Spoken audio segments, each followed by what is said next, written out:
Bonjour tout le monde et bienvenue dans Animé à chaud, l'émission qui parle des nouveautés animées. On continue le tour des animés de l'automne 2018 avec cette fois Inomaru Sumo. Alors préparez-vous à Dasko. Ni par la taille ni par le gabarit ne font du jeune Inomaru un futur sumo. Mais il va surprendre tout le monde. Dans ce sport où les qualificatifs sont plutôt gros et lourds, qualificatif que n'a pas vraiment Inomaru avec son mètre 57 pour 92 kg. Même en intégrant le club de sumo du lycée le plus faible de la ville, ce petit prodige parviendra-t-il, armé de sa persévérance et de sa passion, à dominer un monde de géants? C'est ainsi que la quête d'Inomaru pour devenir le plus grand des Yokozuna commence. Alors pour commencer, je vais juste vous montrer un truc au niveau de la carrure. Inomaru, c'est 1m57 pour 92 kg. À titre de comparaison, c'est juste pour que vous ayez à peu près une similarité dans un autre manga de sport de combat, même si ça a strictement rien à voir, c'est Hippo. Il fait 1m65 pour 60 kg. Donc Inomaru est quand même plus petit que Hippo, qui est déjà, on va dire, plutôt petit. En allant chercher sur Google, j'ai appris que la taille du plus petit sumo était de 1m58, soit 1 cm de moins que Inomaru, et que le plus grand sumo faisait 2m12. J'ai pas souvenir que ce soit dit dans l'anime, mais dans le manga, c'est clairement dit que pour entrer dans une écurie, donc un dojo, pour faire du sumo, il faut faire au minimum 1m67, soit 10 cm de plus que Inomaru. Donc, avec ce genre de choses, vous avez compris que Inomaru Sumo, c'est un manga de type shonen neketsu très standard. Un perso qui n'a pas les qualités, qui va se dépasser, qui va montrer avec sa détermination que même si, d'accord, on n'est pas fait pour ce sport aux premiers abords, et bien avec de la persévérance, du courage, de la passion et de l'entraînement, on peut y arriver. C'est vraiment le shonen neketsu de base. Il y a tous les ingrédients pour faire un bon neketsu. Le seul hic, c'est un petit peu le sport du manga, le sumo. Alors, ce que je vais dire là maintenant au niveau du sumo, ne le prenez pas pour argent comptant. Peut-être que je dis de la grosse merde. Mais pour moi, le sumo, c'est pas un truc hyper hype en Europe. Je pense pas que ça soit un sport que tout le monde regarde, que dire ah putain, il y a le match entre machin et machin, c'est génial, on va regarder ça ce soir. Non, je pense que la MMA est au-dessus, je pense que la boxe est au-dessus, je pense que le karaté, le judo est au-dessus. Je pense que en Europe, tout le monde s'en fout du sumo. Et pour le Japon, alors j'ai vu quelques vidéos de matchs, ça a l'air d'être le genre de sport regardé par papy et mamie. Peut-être aussi les chefs de gang Yakuza, mais c'est pas un truc que regarde les jeunes. C'est pas un truc comme le foot que tout le monde regarde avec vénération, ouais, c'est plus le truc un petit peu comme le Tour de France. C'est papy, mamie, le soir qui regarde ça en disant hey, regarde Ginette, regarde Marcel, ils ont fait... Voilà. Pour moi, c'est plutôt ça. Peut-être que je me trompe, mais d'après ce que j'ai vu et j'ai regardé des vidéos sur YouTube, ouais, ça a l'air d'être un truc pas hyper hype. Alors t'imagines en Europe, et allez, on va recentrer sur la France, je pense pas qu'on soit des centaines de milliers à regarder du sumo. Je pense que le mec qui connaît le plus le sumo en France, c'est Jacques Chirac. Donc faire un manga shonen neketsu sur le sumo, pas un truc qui est super, on va dire, attendu par les Français, avoir un manga qui était en France, avoir un animé qui est simultrade en France, ben j'espère que la série va pouvoir percer un petit peu grâce à ça.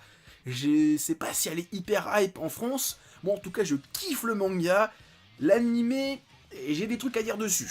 Pour en revenir sur l'aspect shonen neketsu, Inomaru a un passé de yokozuna d'école primaire. À cette époque-là, il était surnommé Onimaru. Mais à cause de sa taille, il a arrêté au collège, et en fait il n'a pas vraiment arrêté, il s'est juste entraîné pour pouvoir compenser sa petite taille vis-à-vis des autres sumo qui font 10 têtes de plus que lui. Inomaru, c'est donc quelqu'un qui a énormément la niaque. Maintenant, je vais parler des deux choses qui vont pas pour moi avec cet animé, et surtout cette adaptation. Et la première chose, c'est vraiment l'adaptation du manga en animé, et il y a des trucs... non. Juste non. Alors l'épisode 1, ça allait. Il y avait quelques petites libertés par rapport au manga, mais ça passait. Puis est venu l'épisode 2. Et... oh mon dieu, l'épisode 2. C'est juste pas possible. Alors pour faire simple, pour les gens qui découvrent Inomaru avec l'animé, c'est pas un reproche, mais il faut que je vous explique, on passe de l'épisode 1, qui retrace les 2-3 premiers chapitres du manga, à l'épisode 2, qui te retrace le chapitre 13. Le chapitre 13, soit 10 chapitres d'écart. En un claquement de doigts, on te skip 10 chapitres d'un coup. Alors autant les histoires seraient sérielles, ok, je dis ouais, ok, on s'en fout, ça peut être dans le désordre, on s'en bat les couilles. Mais c'est pas le cas. Et ce qui fait le plus chier là-dedans, c'est que dès l'épisode 2, on t'introduit tous les membres du club de sumo. Et ce qui est encore pire dans tout ça, c'est qu'à la fin de l'épisode 2, il y a Kirito qui débarque. Le mec, il arrive au chapitre 34. Et l'épisode 3, c'est l'hécatombe là, franchement. On s'en bat les couilles, c'est la foire du slip là. On fait tout n'importe comment, ça adapte n'importe comment, c'est n'importe quoi. Non, c'est pas possible là. Alors, je vais refaire comme pour Jojo. Je sens que certains vont me dire: ouais, mais c'est qu'une adaptation, pourquoi tu te plains? Il y a des mangas qui adaptent aussi, qui changent des choses. Je regarde One Piece au début, on voyait Nami qui volait des bateaux, et puis c'est tout. Je me plains pas qu'on change des choses dans la chronologie d'un manga. Radiant le fait aussi, et l'animé est génial. Là, je me plains vraiment des choix qu'ils ont faits qui vont ruiner certains personnages. Déjà que mettre Chihiro et Mitsuhashi aussitôt, ça retire de l'importance à Yuma, qui a une super évolution avant leur arrivée. Là, ça va être compliqué. Surtout qu'on va clairement zapper l'arc de Ishigami, qui est un petit peu le premier moyen de développer Yuma. Pour faire simple, pour ceux qui n'ont pas lu le manga, pendant un tome et demi, il y a une relation entre les 3 premiers membres du club de sumo, à savoir Inomaru, Shinya le capitaine et Yuma. Ensuite, on nous ajoute Chihiro et Mitsuhashi. Là, avec l'animé, pour moi, Yuma, il va juste être vu comme la 5e roue du carrosse, le mec qui s'est ajouté en disant « Ouais, mais en fait, j'ai perdu, mais je vois que vous avez des membres, maintenant je viens avec vous, parce que je suis une merde !» Son développement personnel va être chaotique. Déjà que je trouve que son passage dans l'épisode 3, où il demande à Kirito pour qui il se prend, j'ai envie de lui dire « Mec, ça fait 30 secondes que t'es dans le club, la ramène pas, il y a 2 jours t'étais en train de tabasser les membres du club de sumo, fais pas le mariole !»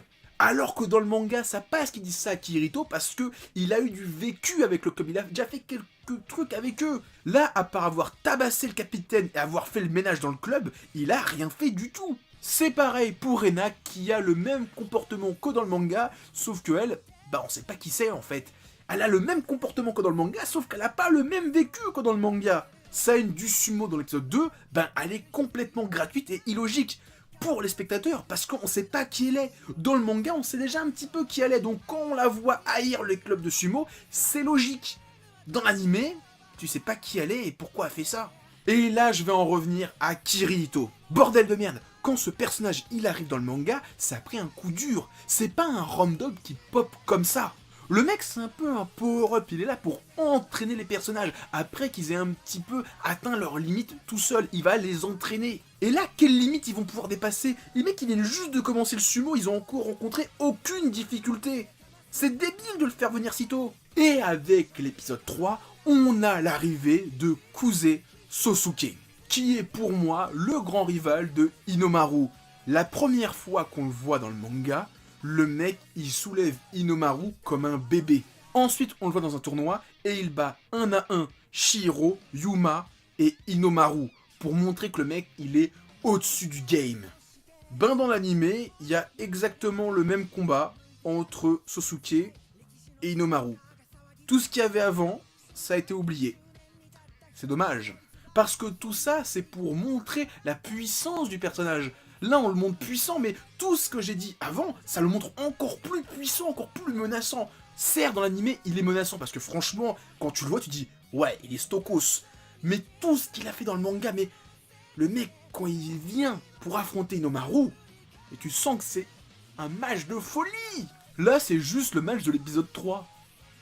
Osef, j'ai assez ragé sur l'adaptation.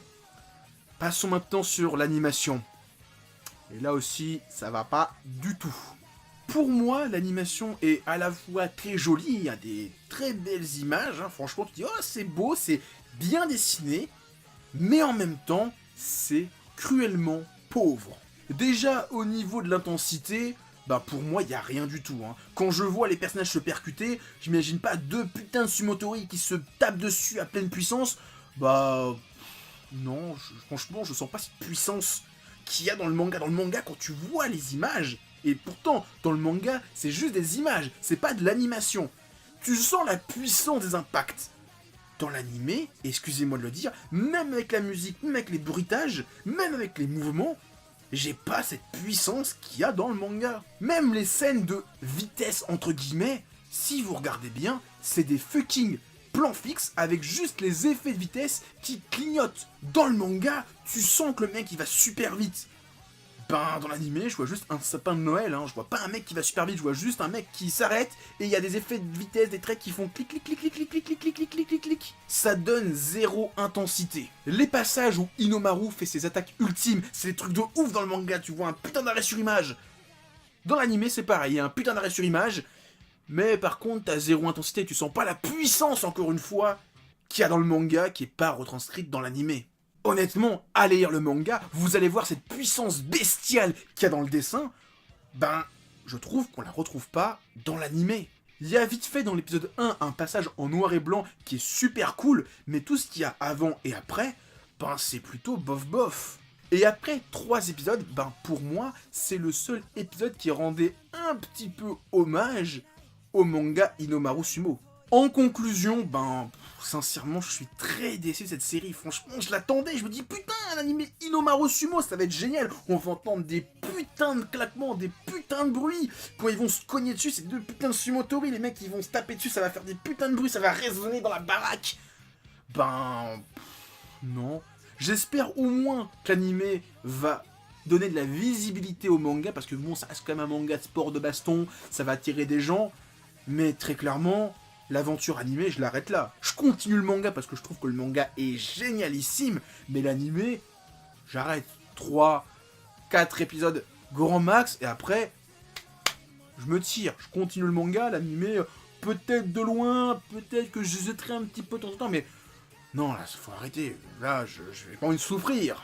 Tout ça pour dire que allez plutôt lire le manga chez Glénat qu'aller voir l'animé chez Crunchyroll. C'est méchant ce que je dis pour Crunchyroll, mais c'est pas de leur faute, hein, c'est pas eux qui font l'animé, ils font que l'adapter. Mais l'animé, là, il est vraiment, je le trouve vraiment mauvais. Si je suis, franchement, souvent je suis quand même assez gentil, mais là, non, là je suis vraiment méchant. Là, c'est rare que je sois aussi méchant avec un animé. D'habitude, je laisse un peu sa chance. Là, non, là, non. Donc voilà, c'est tout ce que j'avais à dire. Avant de vous quitter, pensez à mettre plein de pouces bleus, partagez la vidéo et laissez des commentaires.